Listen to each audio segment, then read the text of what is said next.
सभी शिक्षक और शिक्षिकाओं तथा छात्रों और छात्राओं को शुभकामनाएं।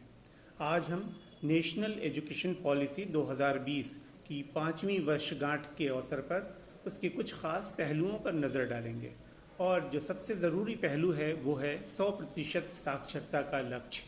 उस पर विशेष रूप से चर्चा करेंगे।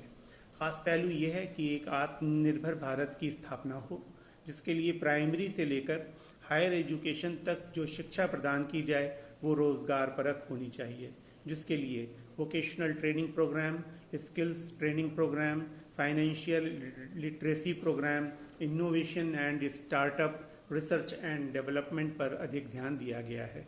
100% साक्षरता की बात करें तो ये लक्ष्य बनाया गया है कि 2030 तक सकल नामांकन अनुपात यानी ग्रॉस इनरोलमेंट रेशियो वर्तमान के 77.4% से बढ़कर 100% हो जाना चाहिए।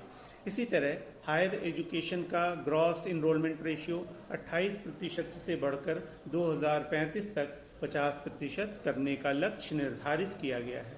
इस टारगेट को प्राप्त करने के लिए जो ज़रूरी कदम उठाए गए हैं उसमें online learning, digital literacy programme, AI powered tutoring system, computer और इंटरनेट के उपयोग को महत्व दिया गया है।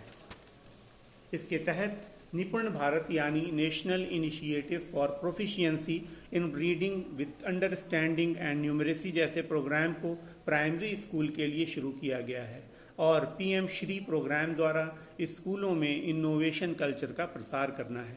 यहाँ ये बात जानना ज़रूरी है कि प्राइमरी लेवल का ग्रॉस इनरोलमेंट रेशियो 93% है, जबकि सेकेंडरी लेवल का 77.4%।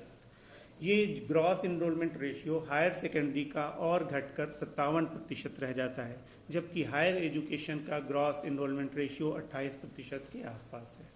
हमारा लक्ष्य 2030 तक 100% gross enrolment ratio higher secondary level तक और 2035 तक 50% gross enrolment ratio higher education में हो जाना चाहिए। कोई भी मंजिल मुश्किल नहीं है अगर लगन, ईमानदारी और मेहनत से उसे हासिल करने की कोशिश की जाए। यकीनन एक दिन में नहीं, मगर हम होंगे कामयाब एक दिन। धन्यवाद।